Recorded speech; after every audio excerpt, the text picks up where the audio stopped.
नमस्कार, आप देख रहे हैं द न्यूज, आपके साथ मैं सृष्टि मिश्रा। अब ये वक्त हो चुका है चुनावी रिजल्ट का और देखिए लगातार वोटों की काउंटिंग जारी है। बात करें 5 राज्यों में विधानसभा चुनाव हुए, वहां सबसे ज्यादा नजर जिसकी टिकी वो है राजस्थान, उसके बाद मध्य प्रदेश। और देखिए राजस्थान में नतीजे बिल्कुल चौंका देने वाले, जैसा बीजेपी ने यह दावा किया था।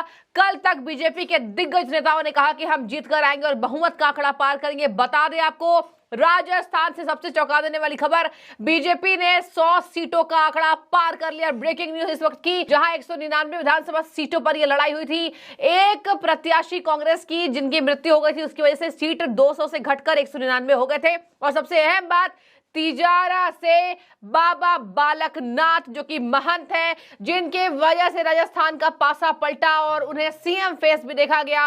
तिजारा से कांग्रेस के प्रत्याशी इमरान खान को हराकर यहां बाबा बालक नाथ आगे बढ़ते दिखाई दे रहे हैं। और ये खबर है राजस्थान से। रुझान आ गए हैं सामने, रुझान अब धीरे धीरे और आगे बढ़ेंगे। और यहां पर कांग्रेस पार्टी की सीट की बात करें तो कांग्रेस पार्टी को अभी राजस्थान में, जो कि गढ़ बताया जाता है, केवल 83 सीटें मिलती दिखाई दे रही है। दर्शकों, आपको मैं ये भी बता दूं, एक यही खबर नहीं है, दूसरी खबर ये सामने आ रही है कि टोंक विधानसभा सीट से, जो कि बेहद अच्छे नेता है, देखिए बीजेपी के नेता भी कहते हैं कि सचिन पायलट अच्छे नेता है, सचिन पायलट पीछे चल रहे हैं। और ये कांग्रेस के लिए बुरी खबर है, ये गुर्जरों के लिए बुरी खबर है, क्योंकि गुर्जर समाज ने कहीं ना कहीं सचिन पायलट को आगे करता देखना चाहा। और यही वजह है कि इस बार गुर्जर समाज ने राजस्थान में बीजेपी को वोट दिया।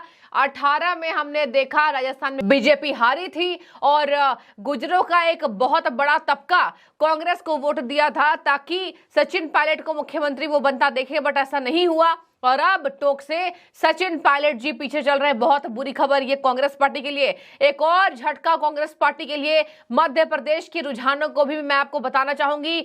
छिंदवाड़ा से आज तक कमलनाथ जी नहीं हारे हैं। यहां पर इतिहास गवाह है, जिस तरीके से वो लगातार, बता दें आपको कि वो लगातार इसमें जीतते आए हैं। और आज कांग्रेस पार्टी के कमलनाथ जी, जो कि कांग्रेस के दिग्गज नेता हैं, छिंदवाड़ा में पीछे चल रहे हैं। और ये कांग्रेस के लिए सबसे खतरनाक खबर सामने हो सकती है, क्योंकि मध्य प्रदेश के रुझानों में भारतीय जनता पार्टी अभी आगे चल रही है। बता रहे 127 सीटें का आंकड़ा बीजेपी ने मध्य प्रदेश में अब तक पार कर लिया। तो ये रुझान सामने आ रहे हैं।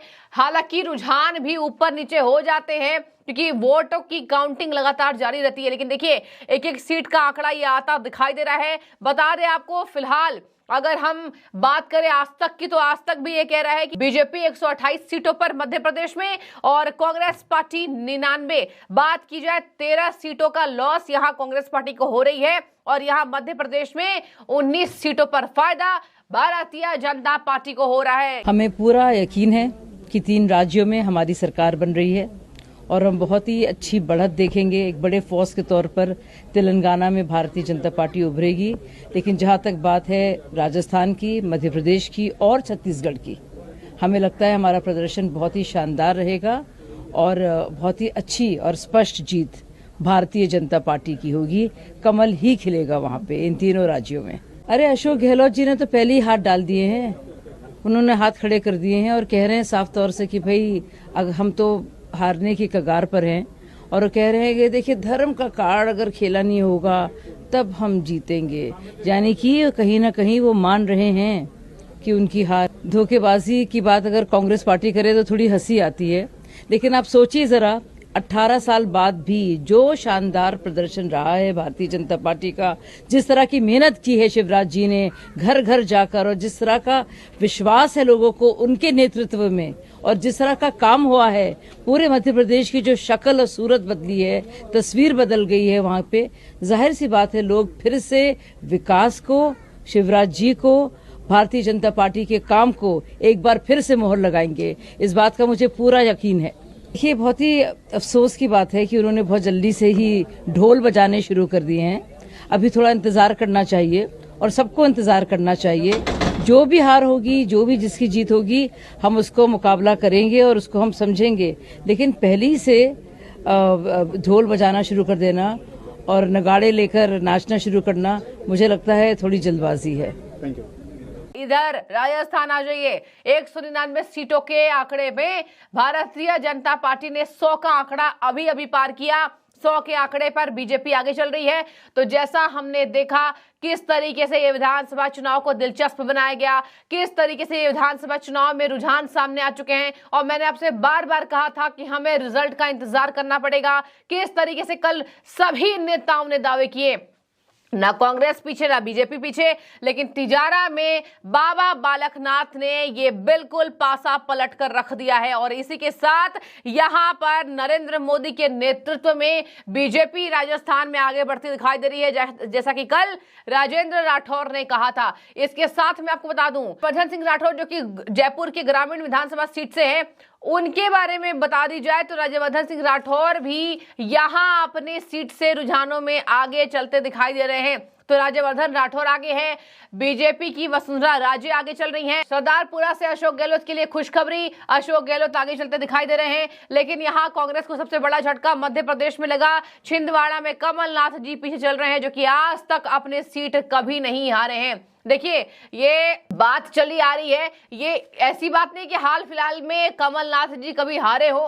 कमलनाथ जी एक ऐसे नेता है जो कि बहुत बड़ा चेहरा कांग्रेस पार्टी का, और देखिए वो तब से राजनीति में है, और आज अगर उनकी सीट से वो पीछे हैं तो ये दिखा रहा है कि वाकई मध्य प्रदेश में कुछ ऐसा हुआ है कि बीजेपी का परफॉर्मेंस अभी और अच्छा होता दिखाई दे रहा है। लेकिन आपको बता दें कि यहाँ पर लगातार रुझानों में सीटों का आंकड़ा ऊपर नीचे भी होता हमें दिखाई देता है। सटीक अभी हम रुझानों में नहीं बता सकते हैं, लेकिन जिस तरीके से अभी एक एक सीट के रुझान सामने आ रहे हैं, ये वही दिख रहा है कि दोनों राज्यों में बीजेपी आगे चलती दिखाई दे रही है। बता दें आपको, तेलंगाना में कांग्रेस पार्टी को यहां अच्छे खासे सीट मिलते दिखाई दे रहे हैं। और इसी के साथ यहां पर बात की जाए तो बाबा बालकनाथ ने जैसा वादा किया था कि जिस तरीके से हम यहां प्रधानमंत्री के नेतृत्व में हैं, कल भी मैंने आपको बताया था कि बाबा बालकनाथ के क्या बयान सामने आए थे।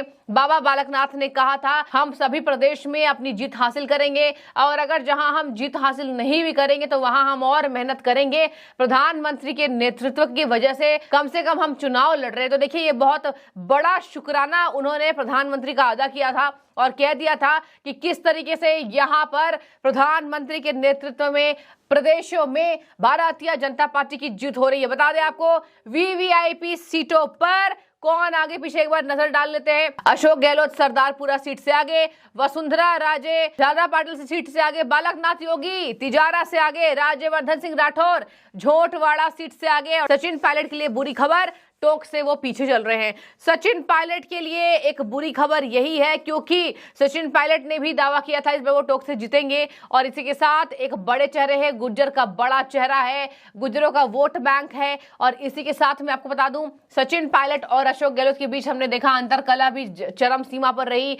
सचिन पायलट ने कहा भी था कि मुझे कोई प्रॉब्लम नहीं है, मैं हमेशा कांग्रेस के लिए लड़ता दिखाई दूंगा। तो देखिए, यहाँ पर निष्पक्षता से सचिन पायलट ने चुनाव लड़ा, और हम भी ये बात मानते हैं कि सचिन पायलट एक ऑनेस्ट नेता है, एक सच्चे नेता हैं, और टोंक से फिलहाल लेकिन वो पीछे चल रहे हैं। देखने वाली बात होगी कि टोंक के बाद अब रुझानों में क्या होता है, और किस तरीके से यहाँ पर छिंदवाड़ा में अगर मध्य प्रदेश में अगर कमलनाथ हारते हैं तो पूरे कांग्रेस लॉबी पर इसका क्या असर होगा। फिलहाल तो अगर बात की जाए कांग्रेस के प्रवक्ताओं से, जो बड़े बड़े चैनल्स में डिबेट्स में बैठे हैं, यहां पर कहा जा रहा है उन्हें, वो कह रहे हैं कि अभी इंतजार करना है, अभी हम हड़बड़ी में नहीं हैं। अगर हम राजस्थान में पीछे भी चल रहे हैं तो हम अंतिम तक आगे हो जाएंगे। और इधर बीजेपी कह रही है कि बीजेपी ने कहा था कि हम सीटों पर बहुमत का आंकड़ा पार करेंगे, तो 100 का आंकड़ा बीजेपी ने पार कर लिया है। बेहद दिलचस्प ये चुनाव, और ये 2023 है, 24 में लोकसभा चुनाव, और ये सेमीफाइनल का कुछ असर फाइनल में पड़ता आपको दिखाई देगा। लेकिन अगर राजस्थान में बीजेपी जीतती है और अगर मध्य प्रदेश में बीजेपी जीतती है तो समझ जाइए जीत का जश्न अब मनाने के लिए बीजेपी पार्टी तैयार होती नजर आ रही है। लेकिन इसके बावजूद भी आपको बता दें, यहां पर अभी इंतजार और करना होगा। देखिए, वोटों की काउंटिंग 2 घंटे पहले से शुरू हो चुकी है और वोटों की काउंटिंग ताबड़तोड़ जारी है। लगातार एक्सपर्ट्स अपनी नजर बनाए रखे हैं। देखने वाली बात होगी कि राजस्थान में आखिर क्या वाकई जादुई आंकड़ा बीजेपी पार करती दिखाई देगी। तो बने रहिए द न्यूज के साथ, और हमेशा ही द न्यूज को देखने के लिए आपका दिल से शुक्रिया।